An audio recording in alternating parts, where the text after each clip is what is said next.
Number Days Collective. This is Take Two. Meri Hernandez. Hello. Maricel. Meri J. We said it. Ireland's favourite gay. Good on you for claiming that title first. I know, you can tell I did digital marketing, for my master's. Did you get any backlash ever when it came to saying that? Like, did someone ever tell you, like, what do you mean Ireland's favourite gay? Yeah, it's more like, who gave you that title? And I was like, I just gave it myself because no one else is going to give it to me, you know what I mean? So I just chose, I was like, that name, like, no one has ever used it. I was like, so I will use it myself, Ireland's favourite gay. So good on you for not double guessing yourself. Exactly. When did you move to Ireland first? I moved to Ireland when I was 15 to learn English, let's just say, for 9 months. That's the story that I always tell people. Okay, so from Barcelona, correct? From Barcelona city, yeah. To? Monaghan. I feel like no one ever knows about that. What was that like for you? It was really shocking, really, because I was from the city. So then moving to Monaghan town, I was only 15. I was like, oh my God, there is cows, I know, like, it might seem like so stupid to say it, but I remember just waiting for the school bus every day and just seeing cows and just being kind of in the countryside. I was really, really shocked. But Monaghan, it's a town where people are really nice and they're really used to have exchange students. So it was nice to actually go to school there and everything. So I have a story for you when it comes to cows in Ireland. Amazing. So when I first moved, right, obviously landed in Dublin airport, bus to Galway. The first tweet I made was a cow emoji, believe it or not. There we go. So like people, probably Irish people take it for granted. It's like just cows are natural, but like they're really not. No, they're really not. Like, there's so fucking many cows. Yeah, and like I've never seen a cow run until I came to Ireland, Okay. Like I was just like, they're so happy. And I'm sure people are like, what is going on, But I was like, in the city, you don't see that. No, you don't see fucking cows. Maybe like I remember when we used to go, like when I used to go to school in Barcelona, they'll be like, we're gonna go to trip to a farm outside the city, and it's like, and I remember seeing a donkey for the first time and chickens and everything, and I was like, wow, So when I moved to Ireland and I saw a cow running as well, I was like, this is amazing. Now I was 15, I didn't know much about the history or culture of Ireland, So was the news, like, were you planning, like, did you know that your move to Ireland was about to happen when you were in Spain? So it was kind of like, people say it's a sad story, but I think it's just a story that happens to many of us. So the situation was that my dad was diagnosed with a mental illness. He was fully diagnosed with narcissistic behavior, multiple personalities, and sociopath as well, that not many people talk about it. So my mom was just trying to save my sister and I. I have a twin sister. And she decided, to sell her car and actually pay a company to take me to Ireland. And that's how I got a host family, it's called, thanks to the company that we paid. And then that's how I ended up in Monaghan. It was just the company. Did you know what was happening with your dad at that time? Yes, okay. Definitely. I was always fully aware since I was like really young. Because the way, like, my dad was really strict, and he, instead of like punishing in a way of words, it was more physical, to what it brought like some like sad memories, like he would like, but again, this is not sad, like this is the reality, like sometimes like he will just like lock my sister and I in a dark room, to punish, or he will make us be on the knees and hold books.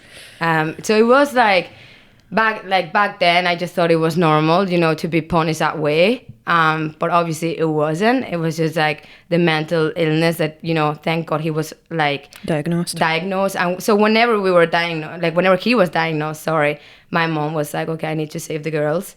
So I went first to Ireland, and when I saw that everything was safe, I said to Mom, it's time to bring Vanessa over. And my mom said to Vanessa, oh, we're just going to visit Mary. And my mom then left my sister there. And my sister, was crying, like, do not leave me here. But it was the best thing that has ever happened for us. And she fell in love, and now she has been with an Irish guy for like 11 years. So that's the good, and it's not the end of the story as well. So that's great. Like, but like it's nothing negative. Like I think a lot of people go through that, but they don't say it because they think like it's really sad or it's just depressing or things like that. When I feel like sometimes I feel lucky that I went through that because I feel like that's why I see the world in such a beautiful way now. Have you always been this accepting, even at the age of 15? Yes. Okay. Yes. Thanks to my mom. Okay. Yes, because my mom, she's such a strong person, and she's always smiling, and she always like thinks the best of people. So even I saw things that I shouldn't have seen. I always saw my mom like smiling and everything, and she made me believe and think that everything that was happening was okay. So it was like more like a Peter Pan world, you know, that she made me be in. Yeah. So it was like the pirates, I will just see like my dad, but she will always make it like, you know, like Neverland, like, you know, never really nice. Oh, bless her. Yeah, no, like she is the best, like, so it's great. That's unreal. Yeah. Like, first of all, I'm sorry that you had to go through that. That's very like tough. Yeah. Of course, it sounds very dramatic, and I'm sure more happened, but those are like the highlights. What are things with your dad now? Is it just like no contact? Well, no, there is contact. My mom, so obviously like in Spain, there's this number called 016. So whenever you're going through domestic violence, you're able to ring them, and then they put you in this list of like domestic violence. The thing in Spain, you can find it out as well in Google. It's like, I think a woman is killed at least once a month by domestic violence. So my mom was going, again, through domestic violence. Sorry, I'm repeating that word so many times.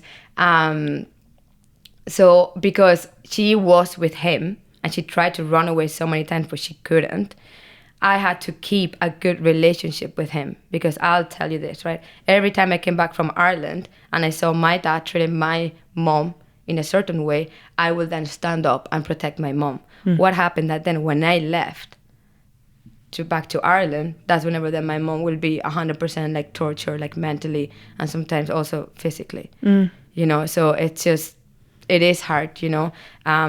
Right now, because he's finally taken the right medication and he's finally going to the psychiatrist, because the thing with narcissists is that they believe that there's nothing wrong with them and that they are perfect in everything. The first time that he was diagnosed, he like got out of the session and said to my mom, see, I knew how to play the psychiatrist to make him believe that, oh, I'm not crazy.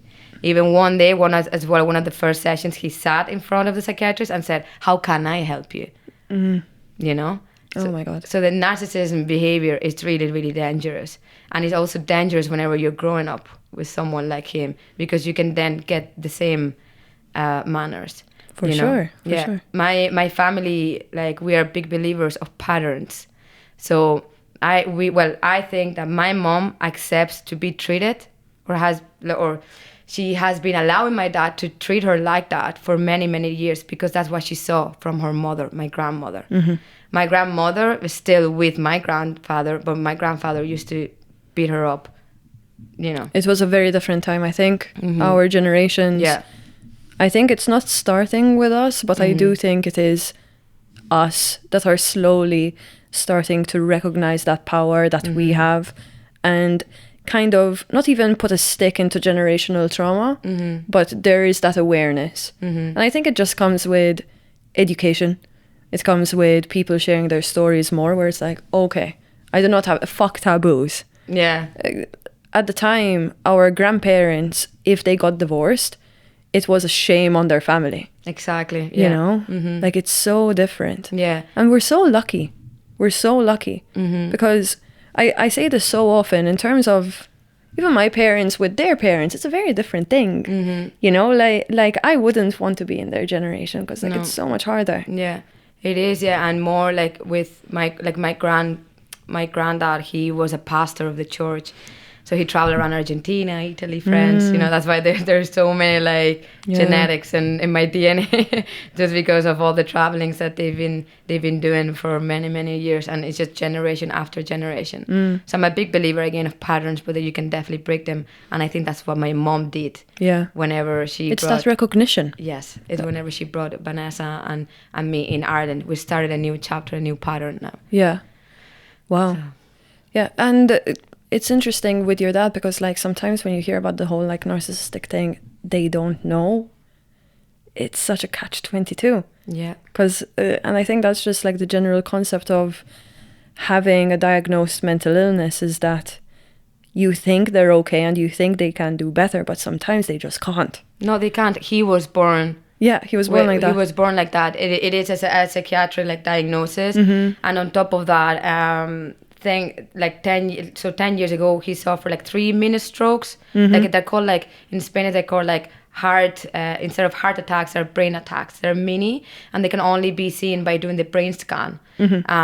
So he had that 10 years ago when Vanessa and I left Ireland. He had 3 of them.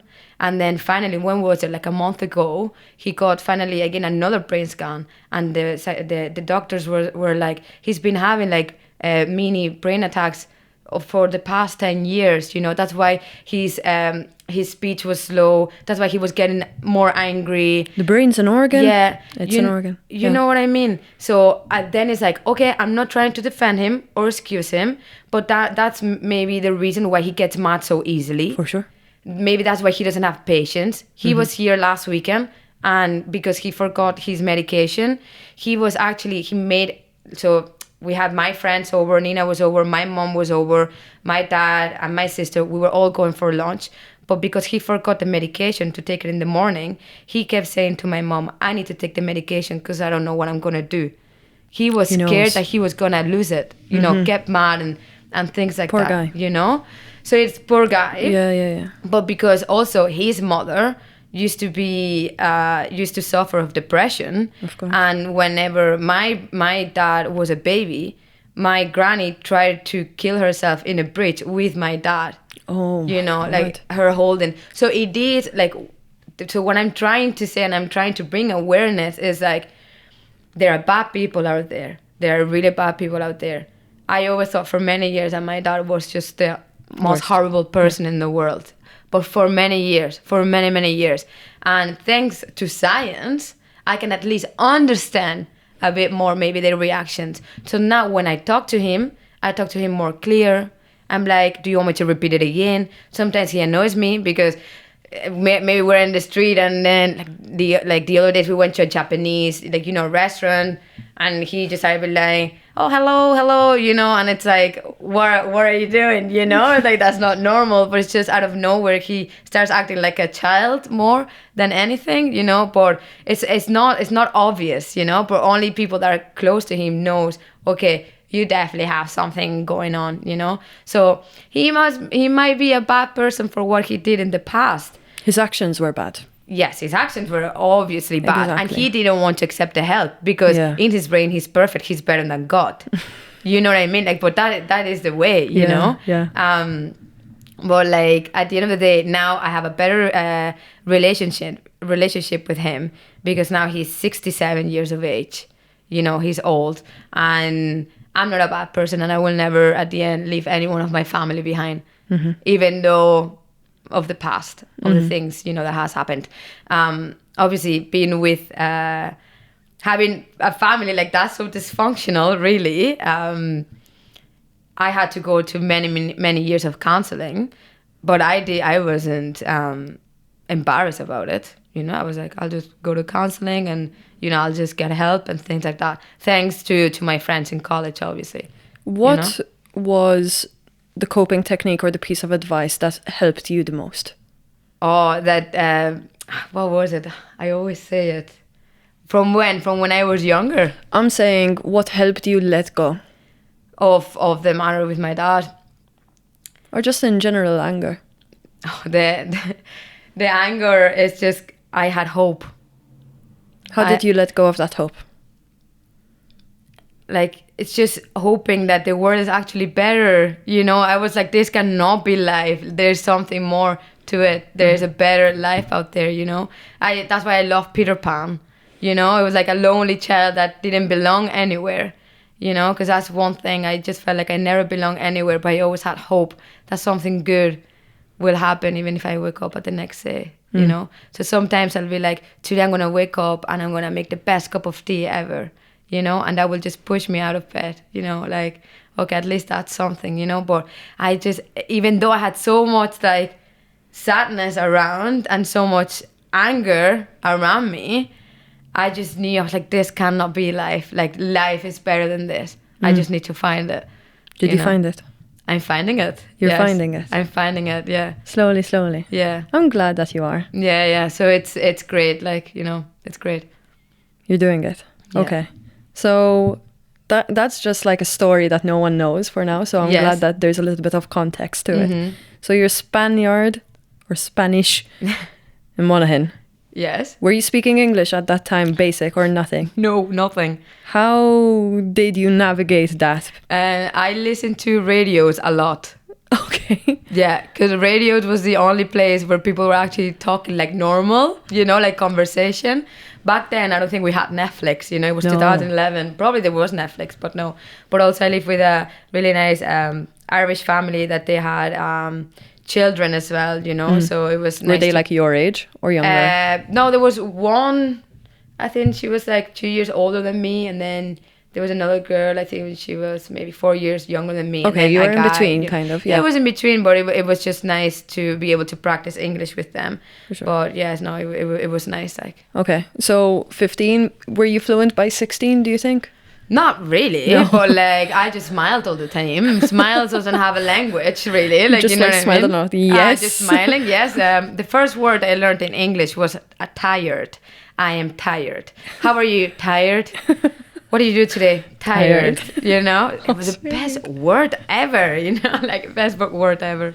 I used the word. I had to like stop doing it, but before I used the word tired in general to get out of anything. Yeah. How are you doing? Tired. Don't talk to me. Like that's what it kind of meant. Like that's it. Yeah. Like Debbie's in a bad mood. Fuck that. All right. So that's interesting. Tired. You were obviously going to school. Yes. Did you keep up with school? Yes. Well, I was really lucky that I actually did transition year. So. Okay. Oh, that helps you. Yeah. So transition year is a year where you just find yourself. Let's just say. So that was fun. So I just had to focus really on learning English. Did you do drama in transition year? No, I did not. Oh, okay. We did nothing. Did you not? I don't think there was enough budget that year, you know, for fourth year, unfortunately.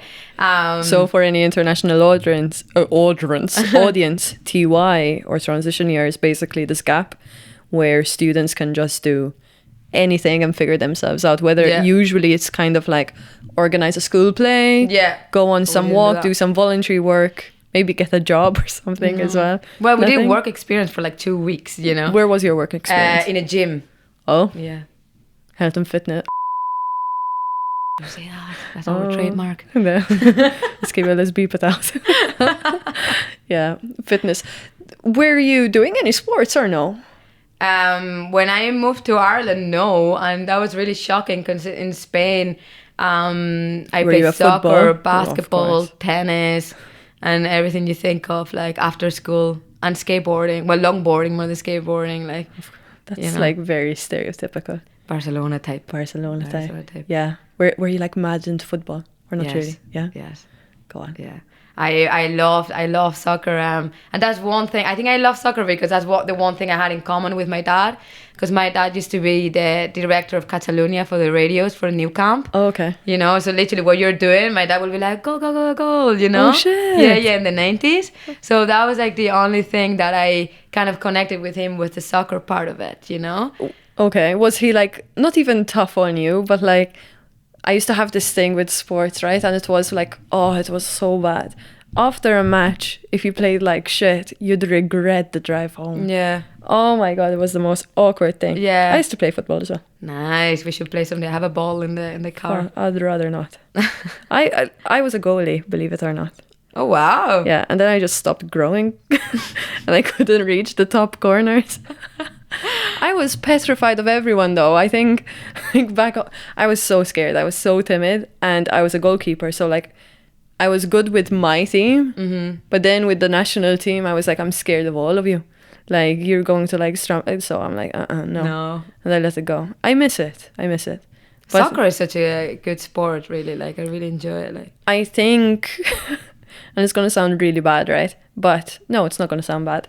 I watched One Team, One Dream, and it's basically a docuseries following Chelsea women's team. Oh, right. And I think we should plan like a girls trip there, and like we should just start automatically supporting Chelsea women's football club now. Have you seen Barca though? The Barca women's team, they did the world record of attendees. Oh yes, I saw that. Women in sport, yes. Yeah, oh my god, 94,000 people they got in the new Was camp. it against Chelsea actually? No, I think it was against Paris or something like that. Fucking women's football is skyrocketing all of a sudden. Like I feel the urge to buy a t-shirt and support someone. Yeah. Oh, we're doing well good. Like, I love women. Are you still gonna go with Barcelona women's team? So? Obviously, yeah. There's this player I love, Claudia Pina, and she's just tiny. Like, I think she's like a wee Leo Messi, but in a woman. Like, follow Claudia Pina. She's really good. Follow Sam Kerr. We can do this. Okay, all right. So sports, that's all fine and dandy. All right, Ireland's favorite gay. This is like further down the line. When did you start questioning your sexuality, or where was that like defining moment where you're like, fuck boys? So literally, I had my first kiss with a girl. Let's just say I started really young. Was your first kiss with a boy ever or no? Just a girl? Well, yes, I had. Okay. It was easier, back then. I'm more when you're 12, Yeah. So obviously, I've kissed a guy first, and I was like, okay, this is the normal. Yeah. And I think that's when guys used to wear the Justin Bieber haircut. Oh, love that. So I was like, oh my God, I love that, And then I think was like, every lesbian loved Justin Bieber when they were younger. Yeah. Still looks like a lesbian. Like, he's quite a style in I know. I love Justin. Like, Jesus. But don't tell anyone. But so back then, like, I used to be like guys with the haircut, and I was like, oh my God, they're so handsome. So like I will just kiss them, Just so you know, guys, in Barcelona, it's really normal to start really early for some reason. I think it's like it's a hot country. I have no idea. So I kissed the guy, like, with the haircut, like Justin Bieber. And then I realized, I really don't fancy you, but I want to be like you. You know what I mean? With the hair and with that vibe in that sense, I had a boyfriend before as well, but we could get to that. But when I kissed a girl for the first time, actually it was one of my best friends. I don't want to give more details because it was a secret, still to this day. So for me, that was like the biggest love I ever had. I was like, oh, so in love. I was like, my best friend, and then someone I can actually show love. But for me, that meant more than maybe you kissing a girl. For me, meant more because I was having finally some type of affection and support when someone came over to the house. Because I didn't have that with my family. Yeah. My dad wouldn't give me hugs, or my mom, I would just see her like depressed or like sad, back then. So that girl for me was my like whole your world. safe space, kind of. Yes. I'll never forget the day that she actually gave me a hug, and I was like, what is this? I was like, this is love and this is affection. So were you familiar with just LGBT? Like, no. Okay. No, like obviously I played soccer. I was like such a like tomboy, Your exposure to it was very limited as well. Yeah, very limited. Yes. Because I moved 9 times of school. So like I've never had like the experience of like actually, looking and searching like where, like, do I like girls or whatever. At the age of 12, I was just innocent, and I was in that school only for 1 year, and I just thought, well, I'll be probably moving on to another school. I will find my sexuality later in life, But I found this girl that she actually became my best friend, and obviously, like every lesbian story or gay story, let's just say, the best friend is always your first love, So anyways, after that, I literally convinced myself, like, I am not gay. That I was just in love with that girl. I'm never going to be in love with another girl. That is it. So I moved to Ireland, never even thought about it, put it back in my head. Had a really good boyfriend when I was in school. really, really good. Loved his family and everything. And he like treated me like so good. And for me, it was really weird because I had the image that men had to act like my dad. So the fact that he was treating me so nice, I was like, why are you treating me nice? You know, because for me, it's like, why are you treating me nice if the king of my life, that is my dad, and I'm his princess, treats me like shit? Why would a randomer then treat me right?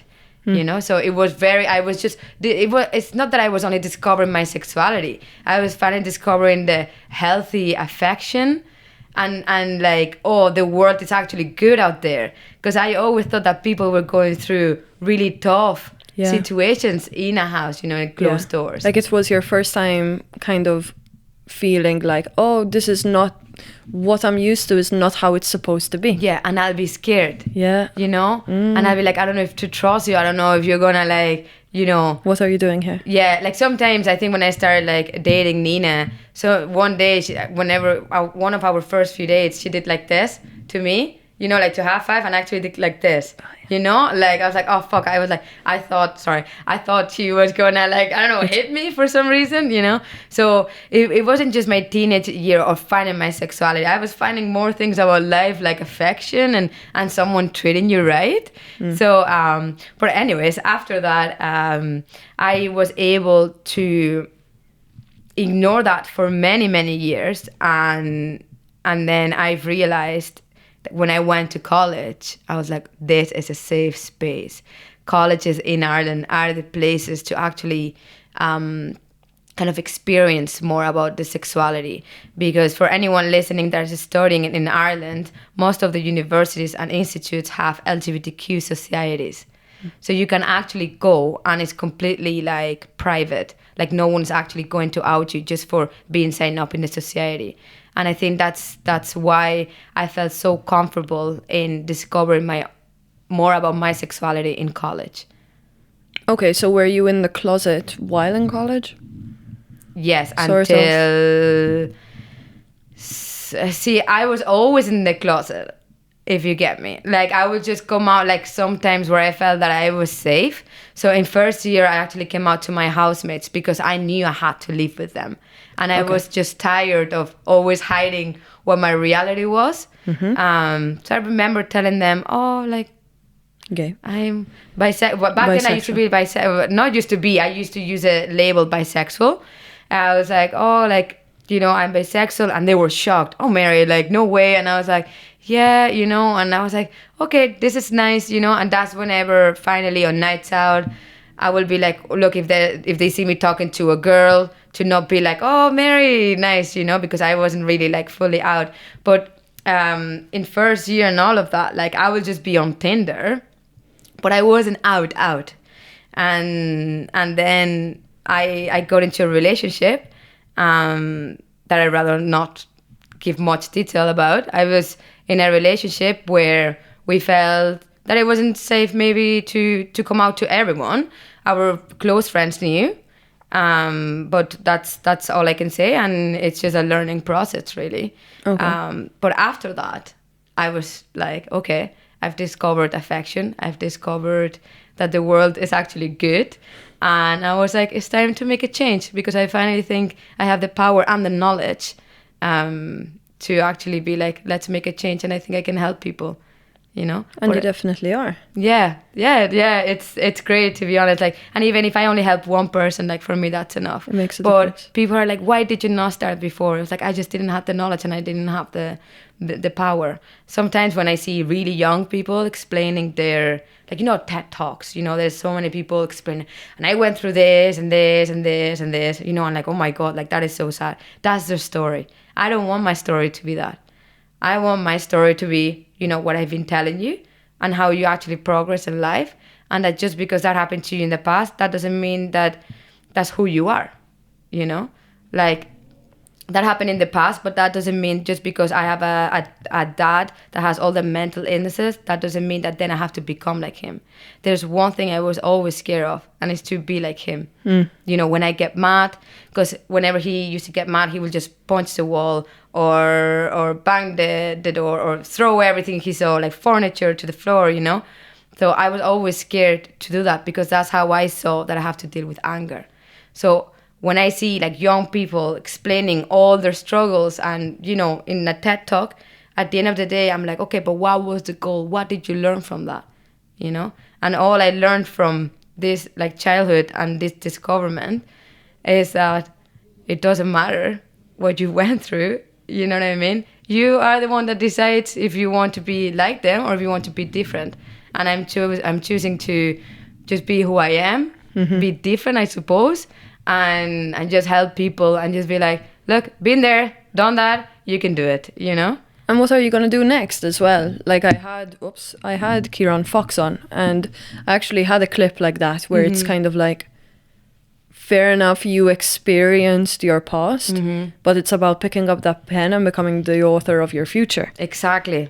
What are you going to do with that? If you keep playing, unfortunately, if you keep hyper obsessing over what happened to you, all you are is just a reflection of that. Exactly. It's a mirror. And what do you want?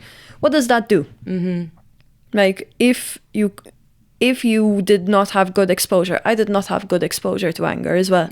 So I completely relate to you when it comes to like anger management. I am very aware of like raising my voice, for example, that sort of thing. And that put me in my shell. Like that was just like the situation for me. So obviously like it's a learning process, but if you get stuck in that, there's no progress. Exactly. And you're just not fun to be around. No. They'll be like, you're miserable. Yeah. Like, do you want to be that person that people tiptoe around you? Yes or no? For anything. Because like then anything can become a trigger and that's not what you want. Yeah. Okay, so when it comes to your TikTok account. Yes. Sorry, I drank a little bit last night. We're in Mary's place, by the way, so I'm very dehydrated. When it comes to TikTok, when did you start that? I started that as a healing process. After a breakup. I was just finished with a job that I loved in the student union in Dundalk. All my housemates every year, they were just different because everyone was graduating. A relationship I was with just, ended. So I packed my stuff, went to Spain, and I was like, what's out there? And I was like, oh, TikTok. I was like, gonna start doing some TikToks just for the fun of it. And it actually really helped my healing stage. TikTok does bring your ego up. And I don't care what people say. It does. It does. Sorry. It does bring your ego up, and the way that it brings your content not just to your target audience, but also to a lot of like people, is what makes it different. The algorithm on TikTok is completely different to any other social media. It's interesting. You know, it's really interesting. So that's how kind of TikTok started, kind of like a healing stage, and then I realized the power of it, and I was like, this is how maybe I can make change. But first I knew I had to create content that was getting the target audience that I wanted, and the main target audience that I wanted was LGBTQIA plus community. And then from there, whenever you so my plan was to build a good community, maybe like 5,000 followers. And then after getting the 5,000 followers, then bring that to Instagram and actually do Q&As, LGBTQ questions, mental health questions, LGBTQ artists, everything all about the movement, Have you gotten there yet? Not yet, but it's amazing how rewarding it is to even just help one person, Like right now I have the 30-something thousand followers.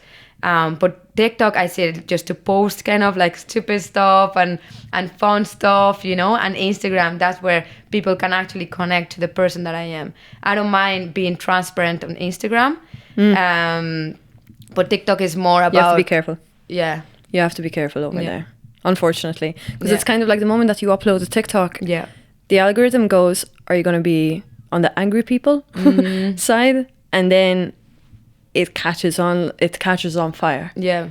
Or the other sort of thing. And unfortunately as well, I don't know if you got it, but on TikTok, the anonymity of accounts, people feel a lot more comfortable talking like shit and like really bad. Yeah. Because they are user 1, 2, 3, 4, 5, 6 rather than Debbie Shaw. They're protecting more the anonymous Yes. people than the content creators, and I think they should definitely change that, because the have to fix content creators are the ones actually giving the popularity to an app. So I always feel like they really need to start stepping up, on that Yeah, sense. like safety, because like people are talking shit so easily on TikTok. Yeah. And like I think like you can see like that, like there's just so much hate, and again what I was saying, if you're young, that could affect you a lot. For sure. Them comments, but now in my sense, like I'm 26, I just turned 26, and I feel like if I ever get a hate comment, I'll be like, okay, Yeah, it changes you, because then you're just even if you do look at them, it's literally 0 followers, and all they're doing is just like hate commenting, And you know what, I always feel like probably the people that put the hate comments, they're probably maybe people that are close to you.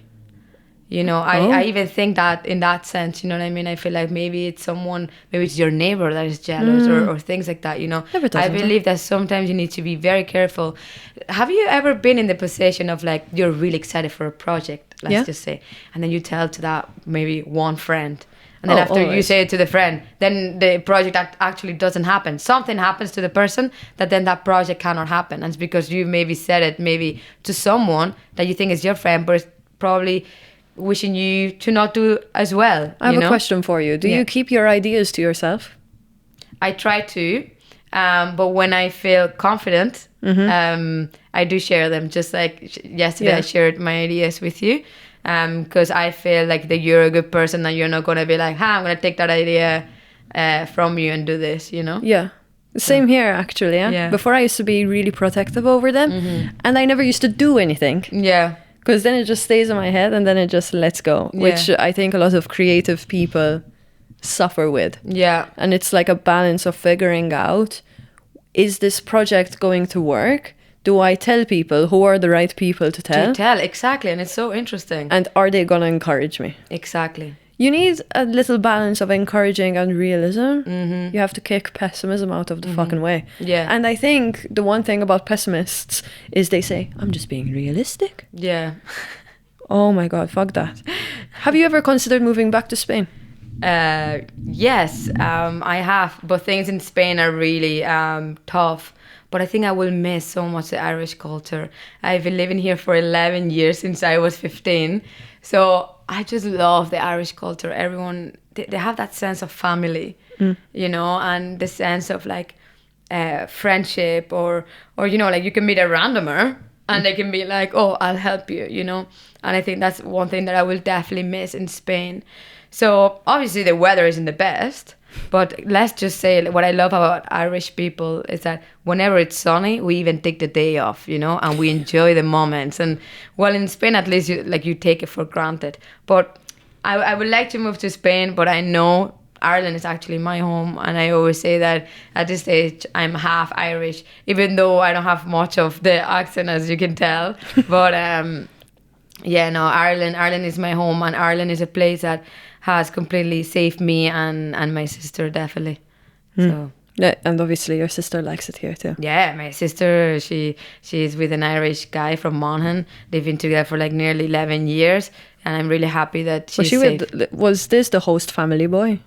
No, that was the third family. Okay. Of the host family. So it's kind of like a really nice love story. Okay. So Vanessa went to the gym in Monaghan. Okay. Saw him for the first time. They liked each other, and his sister was in our class. Okay. So I was really close with Paddy's sister, Meri, and yeah, that's how it happened. I needed like a house for a few months, and Meri, so Paddy's family was like, oh sure, move in. And I was like, oh, nice, sure, I'm going to have the proper, Irish family, actually a real family, because my sister was with their son.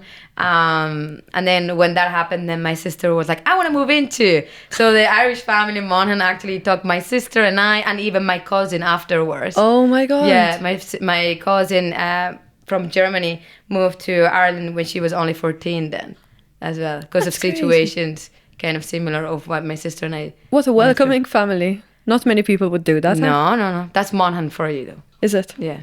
Okay, there's sweet fuck all, but at least. Yes. There's nice families. Exactly. Yes, mom and people, they're great. Okay, Mary, what are we gonna do in a few hours? In a few hours, we are having the first ever Pride event in Dundalk, in Mo Chara. They're an amazing pub. They're just recently opened, and I feel like for me that they're the best pub in the whole town, maybe the whole county as well, because they've not only created a really nice pub, but also a lovely community that whenever you walk in, you just feel like, okay, you know, they're open to new ideas. And I'm so grateful that I literally was to them, let's create a Pride event. And they were like, yes. We need to. Yeah. Yes, let's go. And I was like, this is so nice. And the event was originated because of all the hate crime that was happening, you know, in Sligo and in Dublin. And I was like, wow, there is no more actually safe spaces in Ireland. If you are gay, you have to go to Dublin, you know? So I was like, hold on. Why don't we change this for a minute? Why don't we give it a go? So I went to Mo Chara. I was like, look, you have been seeing all the hate crime that has been happening. Let's create a nice, safe space, at least for the Pride Month, you know? Yeah. So, like, make people feel welcome in Dundalk as well. Yeah. Now they know where to go. Exactly. Obviously, it's not a gay bar, but you're safe there. You're safe. Completely You're safe. welcome. Yeah. And all that. That's Yeah. amazing. Yeah. And what's your take on the concept of the community and allies? What do you think the LGBTQ plus community needs? Oh, we need loads of allies. Like, definitely loads of allies. The pub, all of them are allies. The organization, that's a business that cares about LGBTQ rights. It's not a business that is only doing it just for Pride Month. Mm-hmm. They said yes because they went that step forward. Yes. That other organizations are not doing. Mm-hmm. There's a difference with just putting the pride flag up and or changing your logo or being an activist the way that they're doing. Mm-hmm. You know, and what they're doing, they are a great example of how to be a great organization and a great ally, including all the staff. The way that they're doing it. They are not as scared that just because they put a pride flag that people are gonna think, oh my god, it's gonna be a gay pub. Fuck that. Jesus. You know what I mean? Like, or like, oh my god, if they see me talking to her, they might think that I'm gay too. You know, we need allies. That's all we need, really. Like, you know, and we need more education. I always say that we need more education in the political sector, in the education sector, in every single sector. There should be like some type of education about the LGBTQ community. And I don't understand why there's such a negative view about being an ally. Really, you know, being an ally, it's cool. It's #trending, let's just say. And right now, like, if you're homophobic, I think it's time for you to maybe grab a book, you know? Actually, there's a really good book, what's it called? The Queer Bible. I've only read like a few pages, but it seems good. It explains different stories. So if anyone wants to be a good ally, just read that book. Yeah. You're also bringing on a straight drag queen. Yes. So again, with allyship, again. So I posted a TikTok saying that I was looking for a drag queen for this event. And I had this amazing drag queen called Karakalua. And he texted me, saying that he was a drag queen and he was actually a straight drag queen. And I was like, I want you. I was like, I need you. You are going to be the main star, you know? And he was telling me, like, you know, about his perspective, what has happened, you know, in the past, you know? And that I suppose it'll be good for you to actually talk to him if you want it as well in the future. I'll just mic everyone up. Exactly. Mic everyone up. But I think he will have a very, very good story of allyship, how to be a good ally. I think it'll be great. But one thing I loved is whenever he said to me that he was straight. And it's not just because, oh my God, he's straight. No. It's diversity. It's a diversity. That you can be a drag queen being straight as well. You know, just because you like to be a drag queen doesn't mean that that's labeling your sexuality. Like, that's a no, you know? So, yes, we have the main drag queen that he is, you know, straight. So that's, again, another example of, you know, ally, like, you know, being an ally. So it's a great event where we're proving a lot, you know? Okay, so, Mary, because we have to prepare, I'm going to wrap this up. Perfect. But I want to tell you something. Perfect. You're doing an amazing job. Ah, thank you. So, like, you're doing so much. You're bringing so much diversity. to Ireland in general. And I have a little confession. Wow. When I heard your accent, so like when I started all of this, right, one of my main insecurities was my accent, and just like the concept of like not feeling welcome within the Irish community because I am not Irish. And the fact that there was this Spanish girl on TikTok going by Ireland's favorite gay and taking ownership of the being an immigrant yet embracing that culture is amazing. And you're doing so well. And I love your fucking accent, whatever it fucking might be. But like, you gave me so much confidence in being like, you know what, I'm allowed here too. Yeah. Exactly. And you're doing things with such confidence, even if it gets stressful sometimes. Yes. So you're fucking killing it, okay?